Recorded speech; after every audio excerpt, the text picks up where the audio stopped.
Roberto, ya llegamos, ya nos diste una explicación en forma global de todo esto. Es correcto. Mi pregunta es, ¿y la gente que va a tener que estar en las casillas? Porque si tú te pones a pensar, todos estos días de precampaña, incluyendo en Los Pinos, se ha hablado del mal enojo que tiene la gente. ¿Tú crees que acepten tanta gente ir a las casillas? Pues, porque si realmente el fenómeno están del enojados, abstencionismo se puede presentar. No, pero yo no a votar.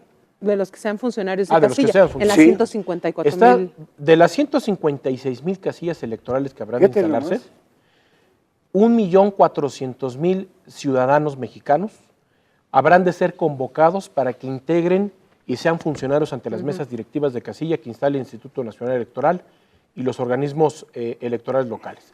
Recordemos que va a ser por primera ocasión en esta elección, después de la reforma de 2014, la reforma electoral, que se crea la figura de las casillas únicas. El Instituto Nacional Electoral habrá de instalar esas casillas y habrá de recibir, esas casillas únicas van a recibir la votación de presidentes, senadores, diputados federales y en algunos casos, en las entidades federativas donde se elige gobernador, diputados locales y diputados y ayuntamientos. ¿En la misma urna todo? Va a haber 6 urnas. Dentro de la misma casilla. Antes, pues bueno, tú tenías elecciones concurrentes federales y había una mesa directiva de casilla para la elección federal y otra mesa directiva de casilla para la elección local, ¿no? Hoy es una sola mesa directiva de casilla que va a tener 6 cajitas en esas entidades donde se va a elegir gobernador, diputados y ayuntamientos. Los funcionarios de casilla. Ahora, ¿cómo van a contar esos votos? No inventes. Pues bueno, o el presidente, el secretario, los escrutadores que están en la Estamos pensando que la gente está entendiendo. Es que hay un riesgo, ya nos lo dijo Lorenzo Córdoba en una reunión que tuvimos con él. El grave riesgo de las elecciones no son ni los guachicoleros, ni siquiera ni el crimen organizado. El gran riesgo de esta elección está en los ciudadanos. Claro. En convencer a ese 1,400,000 que vayan a las casillas para y que no tengan temor a estar durante toda la jornada electoral. Ese es el verdadero riesgo que tiene armar esa estructura. Punto número 1, que llegue a ver, por un lado es eso, pero por otro lado es que hay enojos social. Bueno, por eso la gente no quiere participar. Porque aparte ha perdido la confianza. Bueno, eso es la credibilidad la ha perdido, la confianza la ha perdido. Se habla de un 40% de abstencionismo. Ahora, y voy más allá, por ejemplo, me referías, por ejemplo, hace unos instantes de qué entidades federativas van a recibir el voto de los mexicanos en el extranjero. Son 7 entidades federativas, como platicábamos, entre ellas está Chiapas, Guanajuato, Jalisco, Morelos, Puebla, Yucatán y la Ciudad de México. Son las únicas 7 entidades federativas que han legislado a nivel local para que puedan recepcionar o recibir la votación de los mexicanos que se encuentran recibiendo. ¿A través de los consulados o cómo va a ser? Ellos, hay un proceso a través de los consulados donde hacen su credencial de elector, donde es una credencial de elector especial para aquellos mexicanos que radican fuera de las fronteras de nuestro país y que a partir de correo certificado podrán emitir su sufragio. Hay entidades federativas que ya es a partir hasta también del voto electrónico. La Ciudad de México trae unos avances muy importantes en materia de voto electrónico y que seguramente habrá de ser en el corto tiempo el mecanismo que habrán de emplearse todas las entidades, que habrán de emplear todas las entidades esos federativas. Votos, a ver, votaron en Nueva York. Vamos a ver que hay una comunidad de 200,000 poblanos. Te tienes que registrar antes, ¿eh? Te tienes que registrar. Ok, ya votaron. Ahora, ¿quién recibe esos votos? ¿Los recibe el INE directamente? El INE. Sí, el INE. Es correcto. O sea, opera el INE o el el Instituto Estatal proceso Electoral. el INE de Puebla, vamos a llamarlo así, si fuera el caso, pero la recepción de los votos, el conteo y la determinación de los votos es en el INE, no en Puebla. En el INE, o sea, el conteo de votos depende de la elección.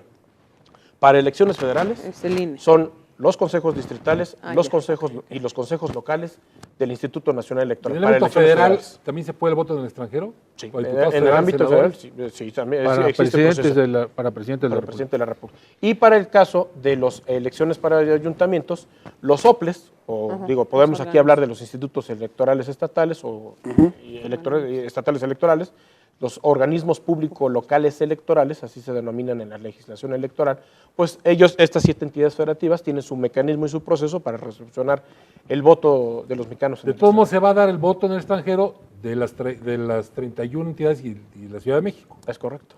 De todos modos, sí va a ser. Para algunas, para la elección federal, solamente todas, para el federal, espectro del presidente de la República, estatal, solamente en esas 7 entidades federativas. Un dato adicional, 520 millones de boletas se van a imprimir, lo que significa eso.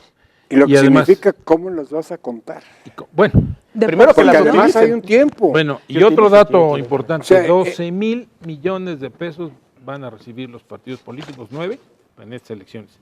Si pensamos que una escuela pueda costar 8 millones de pesos, estamos hablando de 1.500 escuelas se pueden construir con eso que destina el Estado para las elecciones, que es el financiamiento público. Pero la historia de México. No vayamos a confundir de que estamos en contra de eso. No. Porque ese proceso electoral. Sí. Es el proceso electoral concurrente por primera vez en la historia de este país. ¿A qué nos toca a los ciudadanos? Pues hacer uso de estas herramientas para expresar nuestra voluntad. Es la única forma que tienes para expresar como los partidos políticos se han encargado justamente de hacer el hartazgo a la ciudadanía. Ahora, cuando ves los tránsfugas que pasan de un partido a otro, lo mismo les da el chile de dulce, de sal, chapulines. Chapulineo es, espérate a los candidatos que te van a poner al mismo de hace cuatro elecciones, que estaban en el PAN, ahora el PRD. Ahora, hay un tema, centralmente, después de la elección de 2006, la elección federal en donde contendió Felipe Calderón, Roberto Madrazo y Andrés Manuel López Obrador, se presentó una posible reforma electoral que supuestamente venía a abaratar el costo de las elecciones en nuestro país. No, lo encareció. Perdón, estamos a más de 12 años de distancia de esa elección federal, estamos en 2018, y resulta que las elecciones resultan más caras todavía. ¿Por qué? Porque tienen más financiamiento los partidos políticos. Se creó una regla en la Ley General de Partidos Políticos en donde por cada elector en el padrón electoral, que es distinto a la lista nominal, el padrón electoral lo integran más de 90 millones de mexicanos. A cada ciudadano le dan el 75 salarios mínimos. Ese es el financiamiento que le toca para crear la gran bolsa de los partidos políticos, que se distribuye 30% paritario y el resto a partir de su votación. ¿Qué significa? Que hay partidos muy ricos ante una sociedad con enormes carencias y disparidades en el desarrollo social y en el desarrollo regional, que lógicamente viene generando eso. Posiblemente ese es el gran hartazgo. ¿Por qué? Porque la ciudadanía ve partidos ricos, políticos ricos, en la gran corrupción que está imperando, la impunidad que está imperando, y bueno, el hartazgo. ¿En cuánto va a salir el voto aproximadamente? 220 pesos. Pero también no hay que... Cada voto. No hay que olvidar. Ahora, ese es el estimado. Él es el estimado, sí. ¿Cómo se va a estimar de forma correcta? Pues el número de que participen. Hay que esperar. Entre más participen, no, entre más pero entre menos participen, sube. O sea, se encarece la votación. O sea, puede llegar el voto a costar. Un hartazgo social y eso no podemos esconderlo. ¿Estamos de acuerdo? Es correcto. Siendo México el país más caro en cuestión del voto. Pero es un llamado. Sí, pero también tenemos que entender que es el sistema electoral mexicano es el sistema más probado internacionalmente. Sí, claro. Y que muchos países han tenido que adoptar el andamiaje jurídico. Y reconocido por ellos. Y reconocido por ellos. Pero muy complejo. Y muy complejo, pero digo, más complejo que otras entidades, otras latitudes como Estados Unidos. Pero con una legislación difícil de entender, ni siquiera los abogados que son doctos en la materia. A ver, defiéndete, Roberto. No, es real, es real. Pero nosotros no entendíamos tan denso. Pero hoy con Roberto ya entendemos un poquito más, ¿no? Imagínate. Está la jurisprudencia. Hay reforma. Sí, pero siempre hay recovecos. Sí, por supuesto. La reforma constitucional de 2014 lo que te implicó es hacer una enorme reforma a la Constitución política, que te implicó la creación, por ejemplo, desaparecer o abrogar lo que era el Código Federal de Instituciones y Procedimientos Electorales para crear la Ley General de Procedimientos e Instituciones Electorales, la Ley General de Partidos Políticos, la Ley General en materia de delitos electorales, la Ley Federal de Consulta Popular, y ahí vienen muchos temas.